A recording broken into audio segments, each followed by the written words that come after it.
ये तो हम सभी जानते हैं कि फेंग शुई में लाफिंग बुद्धा का बहुत इम्पॉर्टेंट प्लेस है। ये बहुत ही पावरफुल इमेज होती है।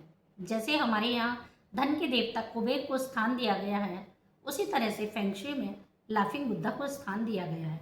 तो आइए आज हम बात करते हैं लाफिंग बुद्धा के बारे में। इससे पहले आप मेरे चैनल को सब्सक्राइब करिए और अगर आपको मेरा वीडियो अच्छा लगे तो आप मेरे वीडियो को लाइक और शेयर करिए।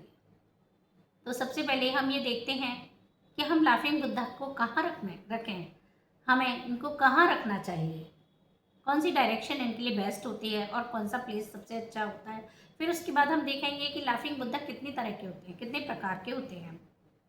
लाफिंग बुद्धा को हमें अपने घर में किसी ऐसे प्लेस पर रखना चाहिए जो हमारे मेन गेट के सामने हो, मेन डोर के सामने रखना चाहिए, किसी टेबल पर रखना चाहिए, किसी ऊंचे स्थान पर रखना चाहिए और सबसे बड़ी चीज़ इसे हमें आई लेवल पर रखना चाहिए। लाफिंग बुद्धा की इमेज बहुत छोटी नहीं होनी चाहिए। लाफिंग बुद्धा की इमेज थोड़ी सी बड़ी हो जिससे हम आई कांटेक्ट कर सकें, देख सकें, जिससे कि हमें लाफिंग बुद्धा से पॉजिटिव एनर्जी मिल सके। और हमें गेट के सामने रखने इसलिए चाहिए कि गेट से कोई भी आएगा, अगर कोई नेगेटिव एनर्जी लेकर आ रहा है तो ये लाफिंग बुद्धा उस नेगेटिव एनर्जी को पॉजिटिव एनर्जी में रिप्लेस कर देते हैं। ये हमारे घर में अबंडेंस, वेल्थ और प्रॉस्पेरिटी लेकर आते हैं। अब हमें ये देखना है कि लाफिंग बुद्धा कितने प्रकार के होते हैं। एक तो लाफिंग बुद्धा कॉइन्स वाले होते हैं। ये देखिए, लाफिंग बुद्धा के पास में कॉइन्स हैं। ये हमें वेल्थ देते हैं, अबंडेंस देते हैं, प्रॉस्पेरिटी देते हैं, हमारे घर को पैसों से भर देते हैं, धन से भर देते हैं। अब हम दूसरे प्रकार के लाफिंग बुद्धा पर आते हैं। एक लाफिंग बुद्धा इस तरह के होते हैं कि उनके पास चिल्ड्रन होते हैं।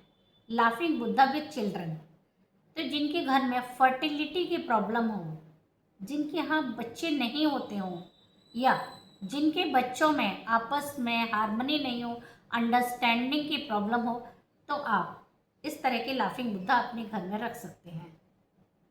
अब हम आते हैं तीसरे प्रकार के लाफिंग बुद्धा पर, जो माला लेते होते हैं। लाफिंग बुद्धा विद बीड्स, जिनके हाथ में माला होती है।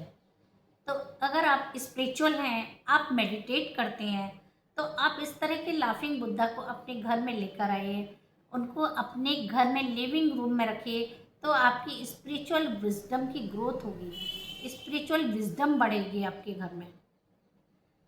अच्छा, एक चीज़ और, आप लाफिंग बुद्धा को घर में और ऑफिस में तो आप सिटिंग पोजीशन में रखिए, लेकिन अगर आपका कोई बड़ा प्रतिष्ठान है, आपका कोई होटल है, बहुत बड़ा ऑर्गेनाइजेशन है, तो हमेशा लाफिंग बुद्धा को स्टैंडिंग पोजीशन में रखना चाहिए।